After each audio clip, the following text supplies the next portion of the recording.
What if the most terrifying thing inside a haunted house was not what people saw, but what they heard? London, 1977. The suburb of Enfield was a grid of quiet streets and identical brick facades, a place where the rhythm of life was dictated by the clock and the commute. In one unassuming home, the silence of the night was the only constant. But that summer, the silence began to fracture. It started as a subtle vibration, a scratching sensation behind the wallpaper that most would ignore. Then came the rhythm, a heavy, deliberate knocking that pulsed from deep within the floorboards. It was not the settling of old wood. It was not the groan of cooling pipes. It had intent. It followed a pattern. Peggy Hodgson lived in this house with her family, navigating the standard demands of a working-class life, unaware that the walls around them were beginning to change. One evening, the scraping sound stopped, replaced by a sudden, sharp impact against the floor that vibrated through the foundation. The house had stopped being a shelter. It had become a participant. The atmosphere in the hallway shifted instantly, the air growing heavy with the weight of something that refused to remain quiet. The ordinary world outside the window seemed to drift away, leaving only the sound of wood straining under an invisible force. Peggy Hodgson moved through the rooms with the efficiency of a woman who had no help to spare. Her day was measured in chores, laundry, and the constant, quiet management of her children. Janet and the others were a blur of movement through the narrow hallway, their voices providing the only soundtrack to the house. They sat at the kitchen table, the light from a single bulb casting long shadows across the linoleum. It was a life built on routine. Peggy ensured the doors were locked, the lights were dimmed at a set hour, and the bills were stacked neatly by the back door.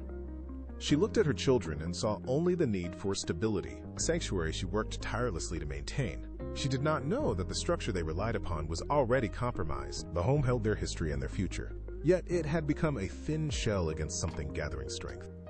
As the children went to their rooms, Peggy stayed behind, wiping down the table. Listening to the house settle into the dark, she felt the weight of their isolation in the quiet suburb. She believed they were safe within these four walls, hidden away from the world, oblivious to the fact that the house had begun to observe them in return. Peggy stood in the hallway, her hand pressed flat against the floral wallpaper. She heard it again, a dry, persistent scratching, as if something were dragging long nails across the plaster from the other side. She walked to the corner, knuckles white as she gripped the doorframe, trying to pinpoint the source. It was not coming from the ceiling, nor the floor. It was coming from the wall itself. She moved to the kitchen, grabbed a heavy flashlight, and returned to the stairs. She tapped the wall, listening for the hollow echo of plumbing or the shift of loose timber. Nothing. The house remained solid, yet the sound persisted, shifting from a scratch to a dull, rhythmic thud. It was a sound with weight, a physical strike against the internal structure that made the plaster tremble. She checked the pipes under the sink, running water to see if the pressure caused the vibration. The pipes stayed silent. The knocking, however, did not. It followed her, a muffled boom that traveled behind the drywall, mirroring her pace as she retreated toward the living room. Her heart hammered against her ribs faster than the rhythm in the walls. This was not the house settling. This was something else entirely, an intrusion that denied her the comfort of a simple, mechanical explanation. The knocking evolved. It was no longer a random vibration. It possessed a cadence, a deliberate pattern that echoed through the floorboards like a heartbeat.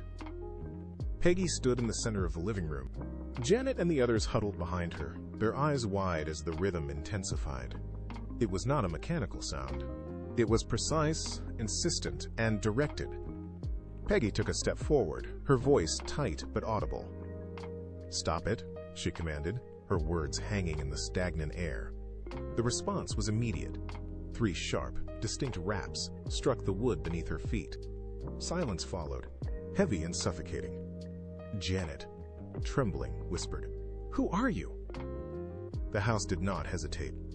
A sequence of rapid-fire knocks erupted from behind the couch, mimicking the exact tempo of her inquiry. The children retreated, pressing themselves into the corner as the sound moved, sliding along the baseboards with a speed that defied physical movement. It was hunting for a rhythm to match, a cadence to hold. Every time Peggy tried to speak, the house anticipated her, cutting through her sentences with a mocking, percussive force. The dread that had been a dull ache was now sharp and undeniable.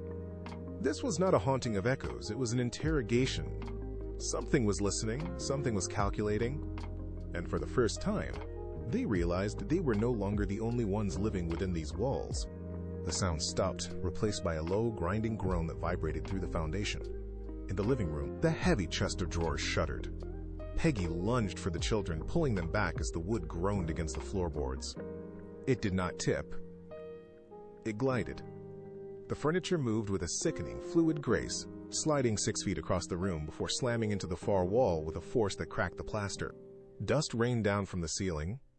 Janet screamed, but the sound was swallowed by the sudden, violent scraping of the dining table as it dragged itself toward the kitchen door. The air felt thin, ionized, and charged with static. Peggy saw the armchair shift, its legs carving deep, jagged furrows into the floorboards as it pivoted to block their path to the hall. There was no trick of the light, no hidden wires, no logical force at play. She grabbed the children, her only thought to reach the front door. They scrambled over the shifting floor, dodging the heavy wood as it continued to lurch and groan around them. They burst into the night, feet pounding against the pavement, not stopping until they reached the neighbor's house. Peggy pounded on the door, her lungs burning, the image of the moving furniture still burning behind her eyes. They were out, but the house remained behind them, silent and waiting. The local police officer arrived, expecting a domestic dispute or a prank gone wrong. He stepped into the living room, his boots crunching on the debris left behind by the family. The air inside felt heavy, stagnant, and impossibly cold. He scanned the room, noting the gouges in the floorboards where the furniture had dragged itself. He turned to question Peggy, but a sharp, rhythmic scrape silenced him. In the corner, a heavy armchair began to slide. It moved with a slow, deliberate speed, its legs carving deep grooves into the wood. The officer surged forward, hands outstretched to grab the back of the chair, but he stopped mid-stride. The chair did not tip or wobble. It glided as if pulled by an invisible, massive weight. He watched, stunned, as it pivoted on its own axis and came to a dead halt in the center of the floor. He leaned down, checking for wires or trip lines, his fingers hovering over the floorboards. Nothing. No strings. No hidden magnets, no logical explanation. He stood up, his face pale, the weight of the impossible pressing down on him. He reached for his notebook to document the event, but his hand shook. He had seen thousands of calls, but he had never seen the laws of physics ignored with such casual cruelty. He wrote down the time, the location, and the movement, his pen scratching against the paper in the sudden, deafening silence of the room. The police report leaked by morning. By noon, Green Street was unrecognizable. Vans with roof-mounted antennas clogged the narrow road. Reporters stood in clusters on the pavement, their cameras aimed at the front window like hungry eyes.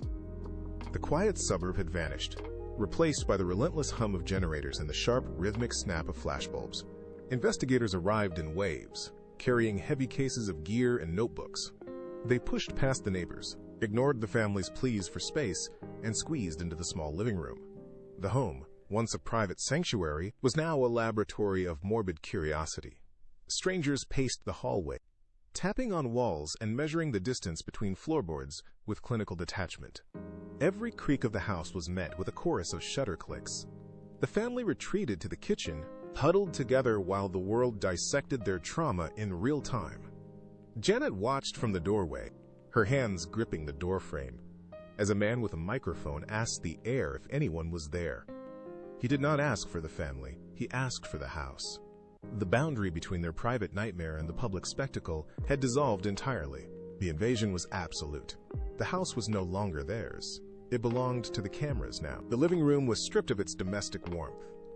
Cables snaked across the linoleum like black vines, tethering tape recorders to wall sockets. Tripods stood in the corners, their metal legs biting into the carpet, pointed at the shadows where the activity was most intense. Investigators moved with a sterile precision that ignored the family entirely. They mounted microphones to the ceiling, taping wires to the wallpaper with strips of heavy tape. Every surface was mapped. Every corner was monitored. Janet sat on the bottom step of the staircase, the only place left for her to breathe, while a researcher adjusted a sensor near her feet. She was not a child in her own home anymore. She was a variable in an experiment. The house hummed with the electric drone of machines. The air grew thin, smelling of ozone and overheated plastic. When Peggy tried to move through the hallway, she had to step over a tangled mass of cables that led to a bank of recording equipment. No one apologized. They were too busy watching the needles on the tape decks, waiting for the house to respond. The family had become ghosts in their own dwelling, drifting through rooms that were now designed to catch them in the act of being haunted. The focus shifted. Investigators stopped pacing the rooms and turned their collective gaze toward the staircase. Every sensor was re-angled to track 11-year-old Janet. She became the epicenter of the investigation, a focal point for every microphone in the house. The atmosphere grew dense, thickening until every breath felt like a labor. The air turned metallic, tasting of copper and dust. Without warning, the recording equipment began to pulse with a low-frequency hum that vibrated the floorboards beneath her feet. Needles on the tape deck spiked into the red, then dropped to 0. The researchers leaned in, their breathing shallow and rhythmic. Janet sat motionless, her shoulders stiffening as the room temperature plummeted. She did not look at the men with their notebooks. She looked at the shadows pooling in the corners of the ceiling. The house seemed to hold its breath. The hum grew louder, a grinding sound that vibrated through the walls themselves. Every eye in the room was fixed on her, waiting for the silence to break. The pressure was no longer just in the air. It was a weight pressing against her, demanding a response. Janet blinked, her gaze locking onto the empty space directly in front of her. The room went dead silent. An absolute void where even the hum of the machines ceased to exist. Darkness claimed the room as the final switch clicked.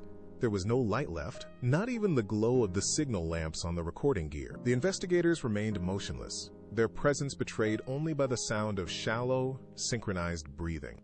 Janet sat in the center of the void, a small shape barely visible against the floorboards. Minutes stretched into an eternity.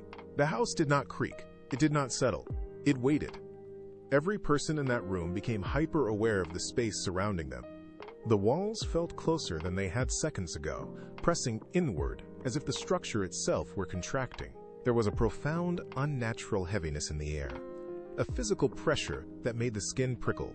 It was the sensation of being watched by something that existed just outside the range of human vision. No one spoke. No one dared to shift their weight. The silence was not empty, it was pregnant with intent. It felt as though the house had gathered all its energy, focusing it into a single point of concentration. A faint, rhythmic vibration began to emanate from the floorboards, a slow thrum that traveled up through the soles of their feet. The atmosphere reached a breaking point, a state of total, suffocating anticipation where the next sound would not just be a noise, but an intrusion upon reality. The silence shattered. It did not end with a creak or a whisper, but with a sudden, violent intake of air that sounded like a drowning man breaking the surface. Janet's body snapped forward, her posture rigid, unnatural. Then, the sound came. It was not a girl's voice, it was a deep, gravelly rasp that seemed to bypass the ears and vibrate directly against the skull. The tone was guttural, heavy, with a jagged, masculine cadence that had no place in the room. "I am not going anywhere," the voice rasped, the words thick and distorted. It was a sound of absolute, unyielding authority. The investigators recoiled. A chair scraped harshly against the floor as someone scrambled backward, their breath catching in a jagged gasp. The tape recorder on the floor suddenly clicked to life, the reel spinning with a frantic, metallic whir. The room felt smaller now, the walls shrinking under the weight of that impossible sound. Janet remained motionless, her face turned toward the shadows, but the voice continued to pour out of her, steady and menacing.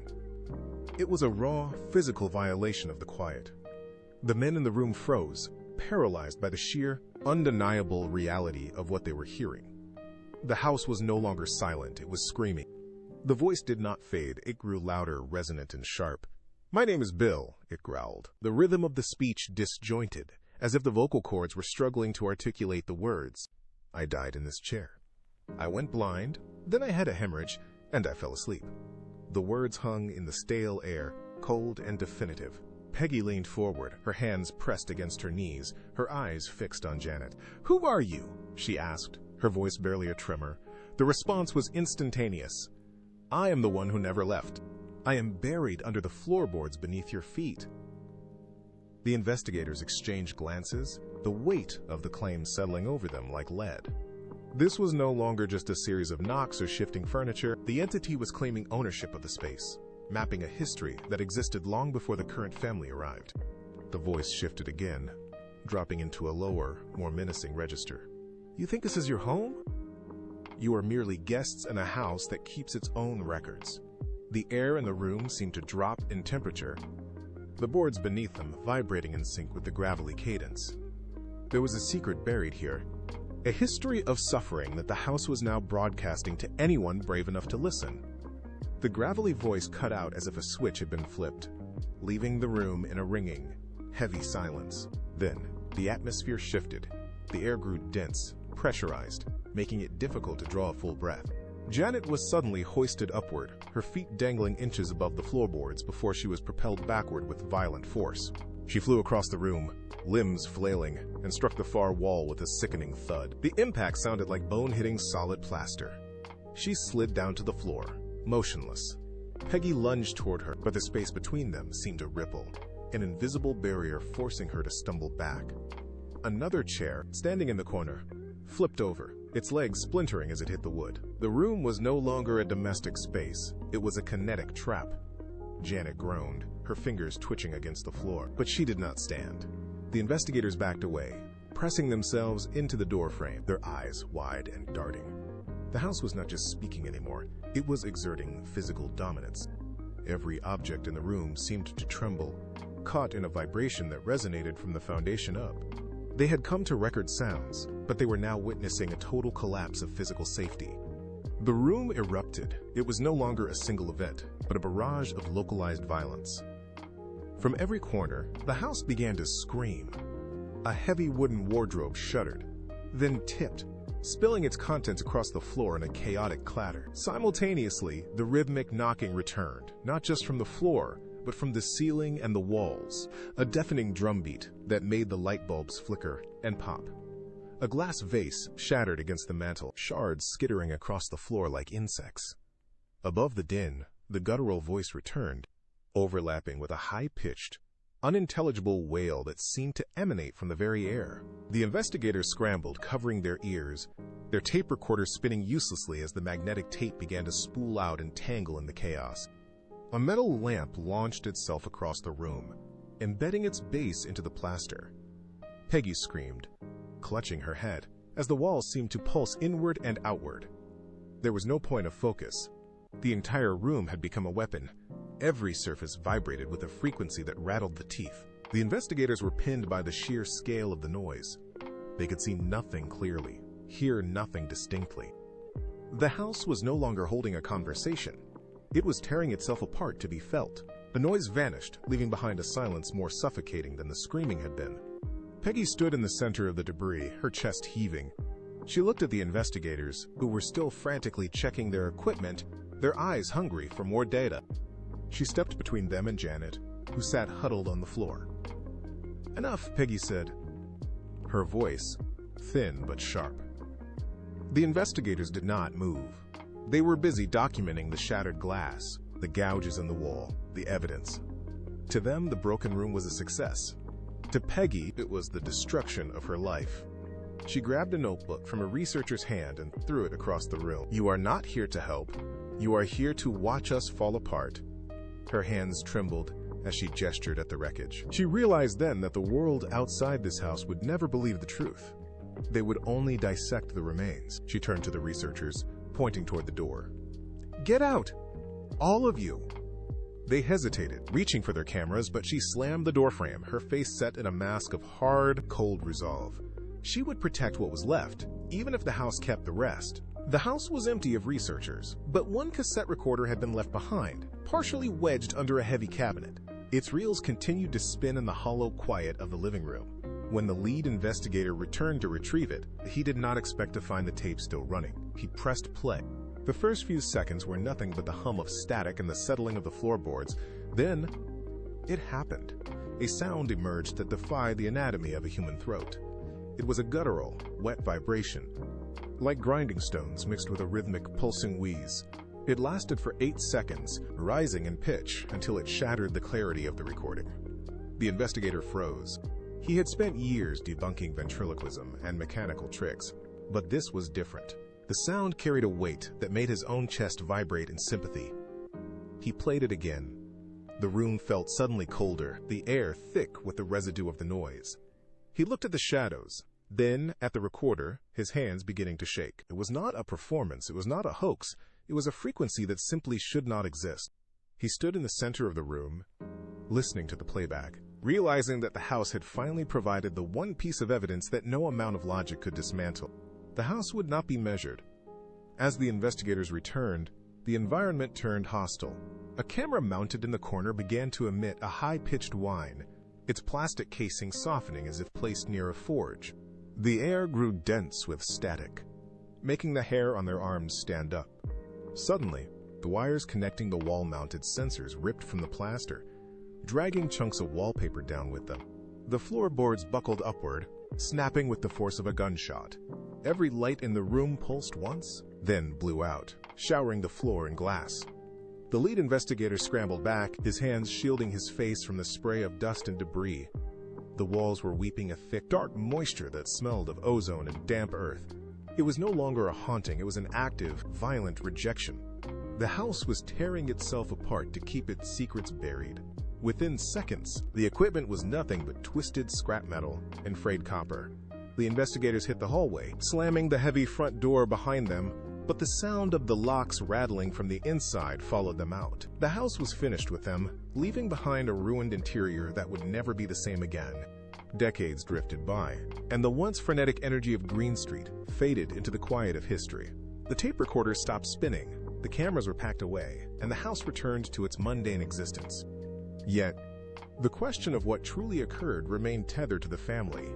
Janet Hodgson, now an adult, stepped into the light of public scrutiny once more. She offered a detail that cut through the decades of speculation. She admitted that some of the events had been faked. She described the crushing weight of the constant observation, the relentless cameras, and the expectation that she would produce something miraculous on command. She had performed to appease the investigators. But she stood by the core of her testimony. She insisted that while some moments were manufactured under extreme pressure, the most terrifying, inexplicable events were entirely real. This confession did not solve the mystery. Instead, it fractured it further. It created a divide between those who saw a calculated hoax and those who saw a survivor trying to navigate the intersection of trauma and the supernatural. The line between what was staged and what was spectral blurred into a single, unresolved ambiguity. The house had forced her into a role, and now, the world was left to decide if the haunting was a ghost or a mirror. The records that remain are a chaotic mosaic of grainy photographs and distorted audio that refuse to align. Every expert who has studied the files finds a new contradiction to highlight. One theory points to poltergeist activity, another to deep-seated psychological stress, while others cite sophisticated mimicry and media-driven manipulation. Yet every single explanation fails to account for the totality of the experience. The house on Green Street has become a permanent, jagged scar on the timeline of paranormal research. It stands as a symbol of unresolved fear, where the truth is permanently obscured by the noise of the investigation itself. There is no consensus. There is only the weight of the testimonies and the stubborn refusal of the house to yield a simple answer. Whether the events were a genuine manifestation of forces beyond our reach, or a desperate reaction to a world that would not stop watching, the mystery remains intact. The evidence does not lead to a conclusion, it leads to further questions. We are left looking at the same recordings, listening to the same voices, and finding ourselves no closer to the truth than the day the first knocking began. Perhaps the most unsettling realization is that the house was never an adversary. It was not a predator hunting its inhabitants. It was a vessel. Maybe the knocking, the shifting furniture, and the guttural voice were not acts of malice, but desperate efforts to bridge a gap that language could not cross. We look for ghosts in the wiring and demons in the floorboards, but we ignore the possibility that the house was simply trying to be heard. It wanted its history acknowledged. It wanted the silence of its walls to be broken by a witness who would finally listen. The house on Green Street still stands today, a quiet structure in a quiet suburb. It holds its secrets behind locked doors and painted brick, indifferent to the debates that rage in the world outside. The investigations have ended. The experts have gone home. But the house remains. It sits in the dark, waiting, holding on to a story that no one was ever truly meant to understand. Was Enfield a haunting, a hoax, or something trapped forever between the two? The answer does not lie in the tapes or the photos. It lies in the silence that follows when the questions finally stop. The house is still listening.